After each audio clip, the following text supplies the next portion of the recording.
Le thème du jour est le contrat de mariage. Bonjour à tous, bienvenue dans votre émission Droit de savoir.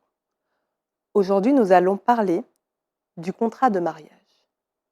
Alors, le contrat de mariage, qu'est-ce que c'est? Faut-il ou non adopter un contrat de mariage? Ce qu'il faut savoir, c'est que ce n'est pas obligatoire d'avoir un contrat de mariage. Si vous n'en avez pas, on considérera alors que vous êtes marié sous le régime de la communauté légale. Qu'est-ce que c'est que le régime de la communauté légale? Ce régime, en fait, quand on en parle, en général, on dit que c'est le régime qui correspond à ce qui est à toi est à moi. Mais pas tout à fait. Pas tout à fait, puisque finalement, les biens que vous avez acquis avant le mariage continueront à vous appartenir uniquement à vous, et ce n'est que ceux qui vont être acquis durant le mariage qui appartiendront aux deux époux. Alors, certaines personnes ne voudront pas forcément adopter ce type de régime, c'est-à-dire le régime de la communauté légale. Pas forcément parce qu'ils ne voudront pas partager avec leur conjoint, mais il pourra arriver, notamment pour des personnes qui sont profession libérale, que ce régime puisse mettre en péril l'autre conjoint. Dans ce type de cas, c'est vrai qu'il est préférable de se diriger ou de s'adresser plutôt à un notaire qui pourra vous conseiller, ou bien même à un avocat spécialisé en droit de la famille qui pourra vous dire, en fonction de votre situation, en vous posant un certain nombre de questions sur voilà, votre patrimoine, votre activité, vos enfants que vous avez eus avant le mariage ou pas, il pourra vous dire quel type de contrat de mariage peut être le plus avantageux ou le plus adapté à votre situation et aux époux. Alors moi, je ne pourrais pas être exhaustive, puisqu'il y aura quand même beaucoup de choses à dire et que ça reste des contrats qui sont très spécifiques avec plusieurs conditions, mais je pourrais vous décrire les différents, enfin quelques-uns des différents types de contrats qui peuvent être proposés. En sachant qu'évidemment, un notaire pourra vous faire un contrat, on va dire, sur mesure en fonction de vos spécificités. Alors, il y a ce qu'on appelle le contrat, enfin le contrat qui met en avant la séparation de biens. Alors, comme son nom l'indique, dans ce type de contrat, eh bien, chacun des époux va conserver son patrimoine propre.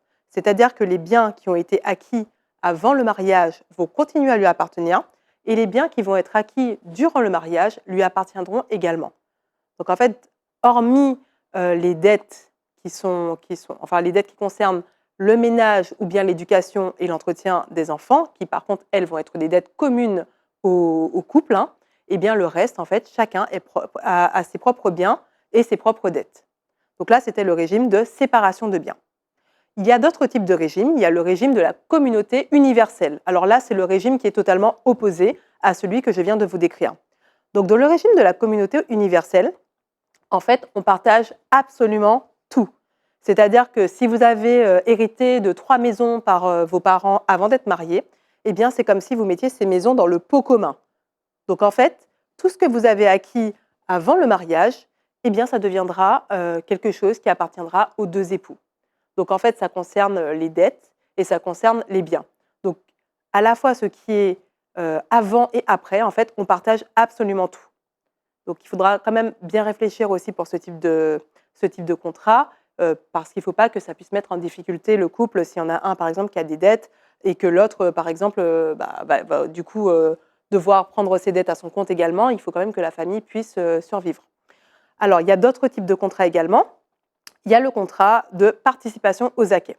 Alors, ce contrat, euh, pendant le temps du mariage, en fait, il ressemble beaucoup à celui de la séparation de biens, puisque les époux vont conserver leurs biens propres, ils vont fonctionner finalement comme si chacun avait son propre patrimoine.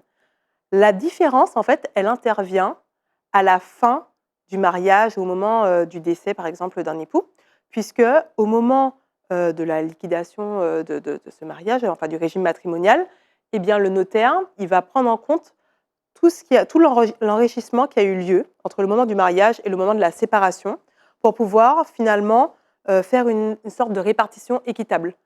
Donc, c'est un peu un mix finalement entre le régime de séparation de biens, ça c'est durant le mariage, et le régime de la communauté réduite aux acquêts au moment de la séparation.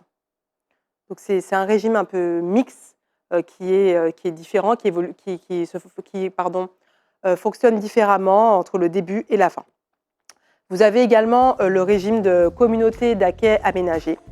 Donc ça, c'est un régime en fait où c'est comme le régime de communauté réduite aux acquets, mais on peut apporter des clauses, des modifications pour ce type de régime en fait. Parce qu'en fait, dans tous les cas, on parle de contrat. Donc il y a beaucoup de noms différents, que ce soit séparation, communauté universelle, etc. Mais dans tous les cas, en fait, on parle de contrat et il faut que les deux époux soient d'accord sur toutes les clauses pour que finalement le notaire, qui a un devoir de conseil, dise aux époux on part sur ce contrat-là et qu'on le signe et c'est signé avant le mariage.